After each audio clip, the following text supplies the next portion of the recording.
Kita ngobrolin apa nih hari ini? Kang, sebenarnya kita harus mengikuti Al-Quran atau tafsir Al-Quran ya? Oh, itu menarik tuh. Nah, Kemarin tuh kebetulan saya juga habis dari Jakarta, Kang Agung. Jadi di salah satu obrolan saya dengan orang Grab itu, dia banyak sekali katanya ikut salah satu obrolan terakhir katanya. Ini sebetulnya umat Islam masa kini ikut sama tafsir, bukan Al-Quran itu sendiri. itu supir Grab yang ngomong gitu. Super Grab gitu. Dan itu menarik. Keren sekali. Nah, Kang Agung gimana tuh perspektifnya soal itu? Ya kita lihat ini dulu deh, fenomena ya, secara fenomena. Beberapa waktu belakangan ini, beberapa dekade belakangan malahan, kan kita sering dengar ada ujaran kembali ke Al-Quran, kembali as-sunnah. Nah, kembali ke Al-Qurannya itu apakah mereka kemudian membypass ke Al-Quran, ataukah ada yang membridging mereka, ada yang menjembatani mereka untuk menuju Al-Quran. Itu kan sebuah pertanyaan harus tuntas dijawab dulu oleh mereka itu kan, yang memberikan ujaran itu. Nah, saya pikir untuk kita sampai ke sana, memahami Al-Quran secara secara benar ya, secara hakikatnya, itu saya pikir kalau ukuran kita orang awam itu agak sulit, Kang. Sulit ya? Sulit sekali. Emang masalahnya gini ya, Kang Agung. Jadi kalau kita lihat kan sebetulnya memang sudah jadi kesepakatan ulama sih ya. Jadi artinya kan di dalam konteks sumber hukum saja kan, di dalam usul fikih itu memang kita itu harus kembali kepada 4 sumber utama kan. Betul. Jadi Quran, Sunnah, Ijma' dan Qiyas di usul fikih gitu ya. Iya. Makanya kemarin saya tuh langsung sampaikan begini. Sebetulnya bukan persoalan apakah kita ikut Quran atau tafsir sebetulnya di dalam membentuk mindset kita soal keagamaan ini ya. Karena kalaupun kita pada akhirnya kembali kepada Al-Quran, itu kan sebetulnya Quran itu kalau kata Imam Ali itu Al-Quran wa khattun masturun baina dafatil mushaf fa innahu la yantiq wala budda lahu min turjuman. Dia kan merupakan satu teks yang tidak berbicara ya. Butuh juru bicara gitu. Jadi kalau misalkan ada orang mengatakan ini Quran begini, sebetulnya itu bukan Al-Quran yang berbicara itu. Iya. Penafsirannya Kan, terhadap teks itu ya. perubahan terhadap teks. Nah, jadi kan butuh kualifikasi yang untuk mendedah apa yang dibicarakan oleh teks itu kan begitu. Makanya ulama-ulama mufasir itu mereka tidak semena-mena dong membuat tafsir ayat tertentu misalnya. Iya. Apalagi ayat-ayat yang muhakamat ya. Iya. Yang berkaitan dengan hukum-hukum. Jadi para mufasir ini mendasarkan tafsirnya juga dengan berbagai instrumen kan begitu ya. Dari hadis, dari asar dan seterusnya begitu.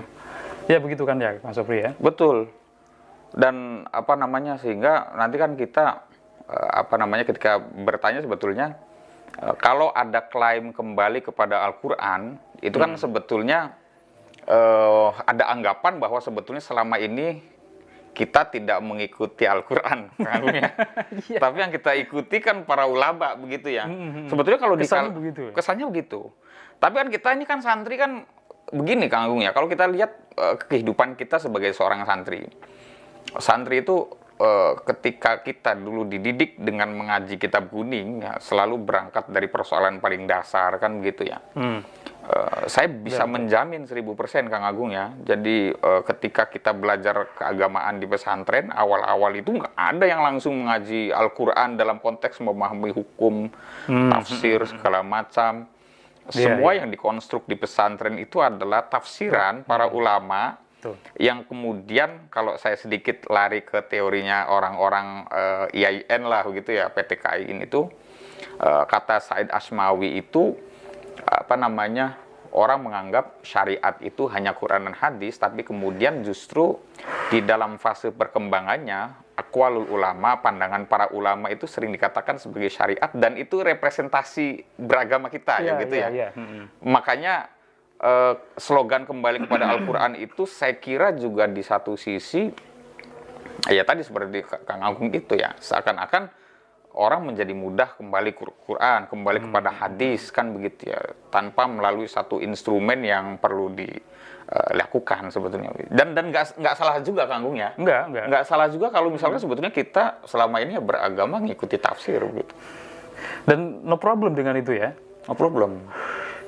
Karena kan kita memang butuh bantuan lah. Apalagi ya kita bicara masyarakat secara umum, itu mereka nggak semuanya mendapatkan kesempatan untuk belajar mendalami Al-Quran gitu kan. Ya mereka harus, sementara ada tuntutan untuk bagaimana mereka berkehidupan secara Al-Quran gitu, secara Qurani. Nah itu bagaimana mereka akan melakukan hal itu tanpa mereka terjun langsung untuk memahami Al-Quran. Sementara misalnya entah karena kesempatan belajar yang tidak ada, waktunya tidak ada, kayak kalau orang-orang pesantren kan memang mendedikasikan waktunya untuk belajar itu. Betul. Lain hal gitu kan. Tapi kalau masyarakat umum kan tidak. Masa kafling surga buat yang belajar itu? Kan enggak juga kan? Iya. Jadi aku teringat gini Kang. Gimana? Jadi dulu itu pernah ada diskusi menarik nih. Jadi pertanyaan paling basicnya sebetulnya bukan sebetulnya yang selama ini kita ikuti Al-Quran tafsir begitu ya. Tapi pertanyaan berikutnya adalah mungkinkah kita orang yang hidup di abad ke-20 ini kembali ke Al-Quran ya begitu.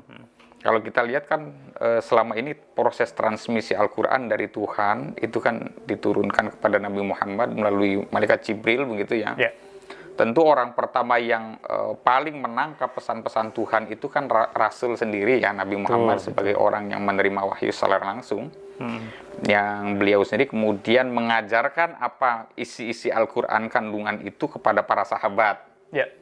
Kan gitu ya, makanya kemudian di dalam ilmu tafsir itu dikatakan bahwa tafsir, salah satu jenis tafsir yang paling otentik adalah tafsir yang bil athar itu ya.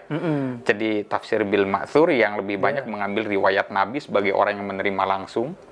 Kemudian diturunkan pada sahabat. Nabi wafat, sahabat menurunkan makna itu kepada tabi'in. Nah, tabi'ut tabi'in yang kemudian diturunkan kepada murid-muridnya itu, dan itu kan ragam tafsir sudah mulai banyak Kang Agung ya. Nah, kemudian bahkan sampai kemudian membentuk khazanah intelektualitas yang demikian banyak sampai kepada kita. Nah, jadi kan kalau orang pesantren dengan sejarah transmisi keilmuan Quran sampai sekarang itu kan sangat terikat dengan sanad. Jadi dalam perspektif pertanyaan kita sesungguhnya kembali kepada pertanyaan paling mendasar. Dari Quran diwahyukan sejak Nabi Muhammad melalui transmisi yang demikian ketat, tentu saja orang-orang yang kredibel ya. Jadi orang di masa kini kok tiba-tiba melakukan bypass. Kan gitu ya?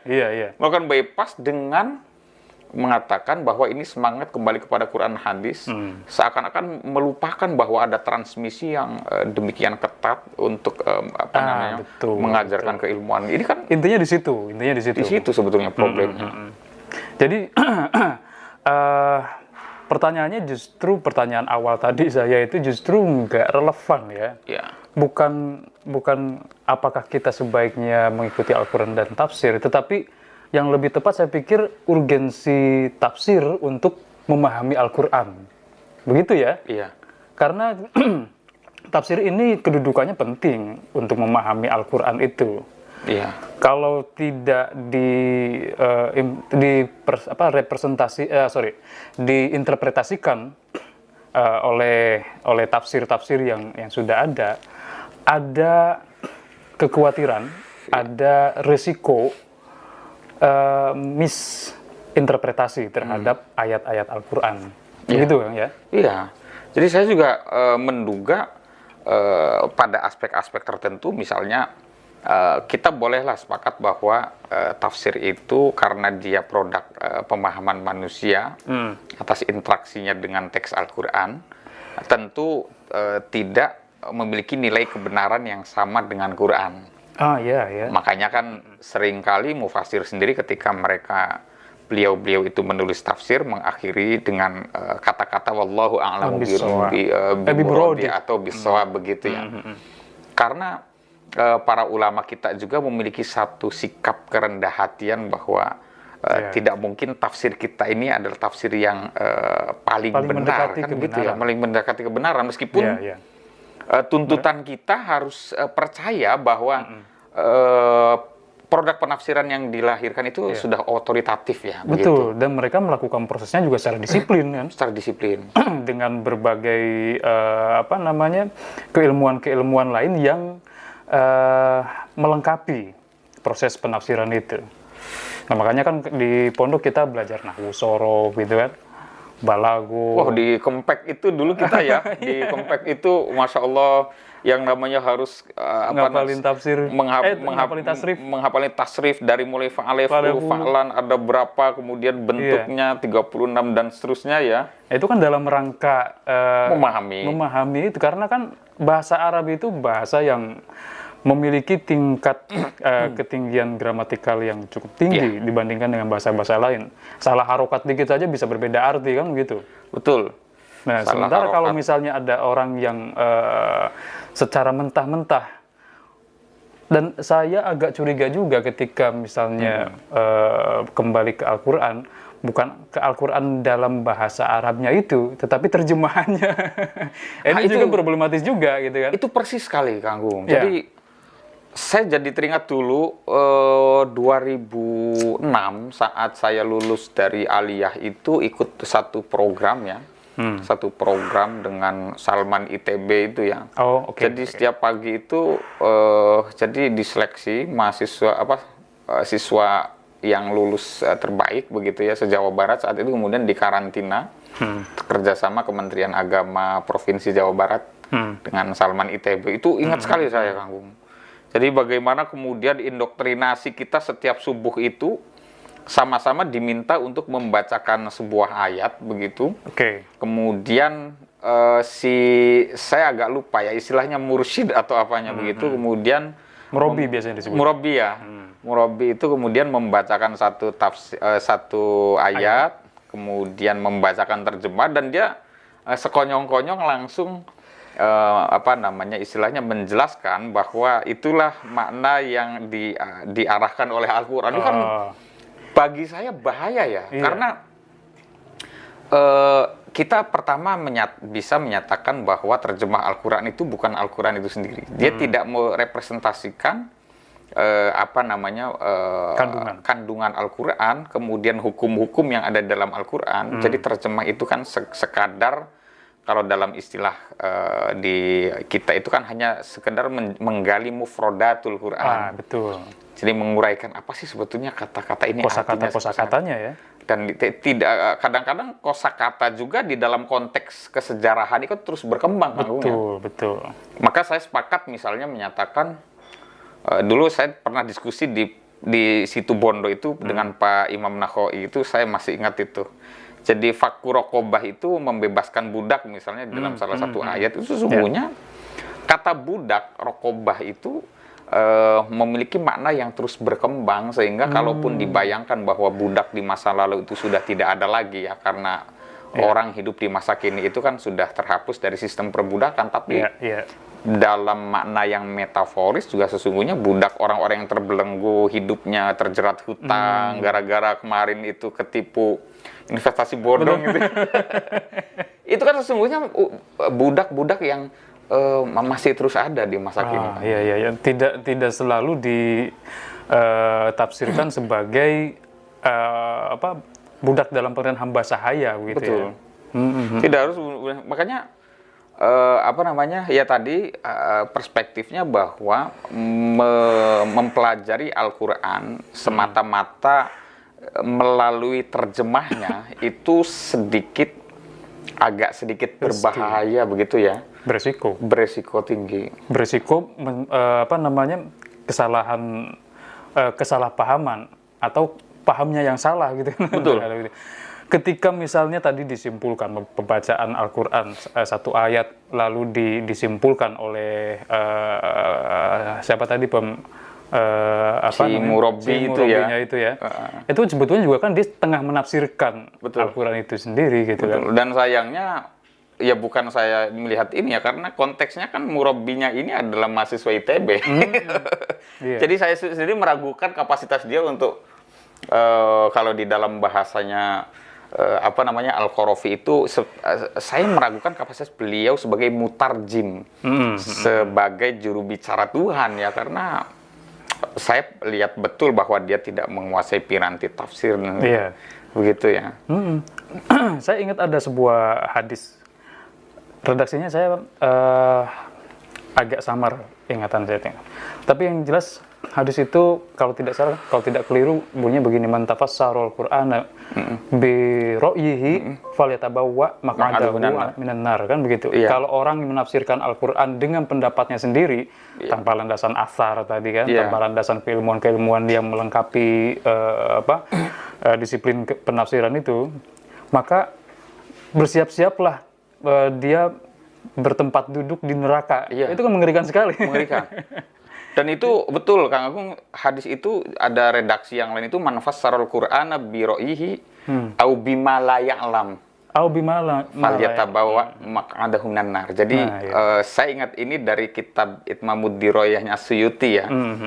Jadi memang seringkali keyakinan kita bahwa kita harus kembali ke Al-Qur'an begitu ya. Kemudian di satu sisi kemudian mereka itu orang-orang tertentu ini yang ingin sekali menggalakkan prinsip agar kita tidak menjadi seorang muqallid, kan biasanya begitu tuh kan. Iya. Ke sana arahnya ya. Jangan jadi orang yang taklid terhadap mazhab, bahkan begitu ya. Karena kita itu harus membangun persepsi keberagaman kita yang langsung merujuk ke Al-Qur'an. Tapi justru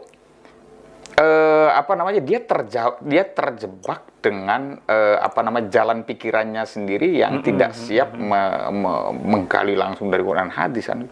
Betul. Sementara untuk menafsirkan itu butuh knowledge tentang asbabun nuzul gitu kan. Butuh knowledge kesejarahan lah ya, kesejarahan, aspek sejarah, kemudian aspek lughot gitu, bahasa Arabnya. Karena tadi saya bilang bahasa Arab itu kalau kesalahan harokat satu aja itu bisa berubah. Fatal ya. Fatal itu. Ada peristiwa di mana sahabat, saya tidak ingat itunya ayatnya, dia membaca keliru. Satu ayat tertentu yang harusnya dibaca rofa kalau nggak salah, dibaca dhamma, kemudian dia baca kasroh. Dibaca kasroh. Yang ini surat At-Taubah itu. Surat At-Taubah ya. Jadi yang Annallaha bari'um minal musyrikin wa rusulih. Iya itu. Itu kan fatal sekali akibatnya kan. Jadi rasulih itu nanti dia atofnya kepada musyrikin. Begitu ya. Iya. Ya harusnya di situ wajahnya kan dibaca dua wajah ya. Anallah bari'um minal musyrikin wa rasuluh. Kalau yang di versi yang kita terima begitu ya dari riwayat Hafiz itu kan wa rasuluh ya. Saya jadi ingat cerita kau nih. Gimana? Jadi yang saya ingat dulu konon pernah ada seseorang perempuan yang mengadu kepada seorang hakim atas sesuatu karena dia dizalimi lah gitu. Artinya dia mencari keadilan ke pengadilan. Kemudian si hakim itu bertanya kepada perempuan itu, dan ini kisah yang sangat masyhur ya. Dia bertanya, wahai ibu, saya kasih dua pilihan kepadamu. Engkau ingin aku memutuskan perkaramu berdasarkan Al-Quran, atau engkau ingin aku mendasarkan pendapatku kepada para imam mazhab. Oh gitu, ditawari begitu? Ditawari begitu oleh si hakim. Oke. Si ibu itu dengan cerdasnya menjawab, saya lebih pilih Anda ikut pendapat mazhab. Anda sandarkan pendapat itu dengan pendapat mazhab. Ditanya balik oleh si hakim, kalau gitu kenapa? Alasannya, gitu kan. Bukankah kembali kepada Quran itu bagus kan gitu. Si ibu itu kemudian menjawab dengan cerdas, aku lebih mempercayai paradigma mazhab, logika para imam mazhab dalam mengambil simpulan hukum lebih lebih valid dibandingkan aku harus mempercayai logikamu untuk mengambil langsung dari Quran. Oh iya betul. Itu kan telak sekali kan. Betul. Jadi bukan persoalan teksnya ya, tapi persoalan orang yang menginterpretasikannya itu. Kalaupun misalnya si hakim mendasarkan pendapatnya terhadap Al-Quran, tidak semata-mata itu dia memberikan teks yang bulat kepada si ibu itu, melainkan dari penafsirannya dia sendiri. Jalan pikirannya sendiri kan, gitu jalan ya. pikiran sendiri. Yang itu dia, saya tidak mengatakan ini. Kalau kita orang pesantren itu, bukankah itu bentuk keterpasungan kita terhadap jalan pikiran kita sendiri ya, yang belum teruji begitu ya, dibandingkan mengikuti jalan pikiran para ulama salafus sholih yang sudah demikian bagus. Jadi kembali ke pertanyaan awal itu Kang, sebetulnya gimana sih kita mengikuti Al-Quran? Apakah kita mengikuti tafsir? Dan apa salahnya kalau mengikuti tafsir? Ya, saya pikir kalau kita mengikuti tafsir itu bukan karena kita tidak mengindahkan Al-Quran, teks Al-Quran, melainkan sebagai bentuk ketawaduan sebetulnya, kerendah hatian kita. Karena saya yakin ulama-ulama yang mengikuti pendapat mazhab, mengikuti pendapat mufasir, itu beliau bukan tidak alim untuk bisa sampai dalam tanda kutip punya kualifikasi untuk membypass ke Al-Quran, tetapi karena kerendahan hati beliau gitu. Mufasir-mufasir yang salaf ini yang sudah dahulu ini, mereka tidak sembarangan kan membuat penafsiran, apalagi kan itu disuguhkan untuk umat, untuk mempermudah umat. Lagi-lagi saya perlu mengatakan bahwa orang Islam itu tidak semuanya punya kesempatan untuk belajar secara komprehensif mengenai Al-Quran. Maka penting kedudukan tafsir ini untuk memfasilitasi mereka itu yang tidak memiliki kesempatan untuk belajar secara tuntas dalam memahami Al-Quran gitu. Oke. Gitu, kayaknya menarik ya. Kita ketemu lagi deh di pertemuan berikutnya ya. Oke, siap. Nanti kita ngobrol lagi yang lain. Siap. Makasih Kang Sofi. Sama-sama.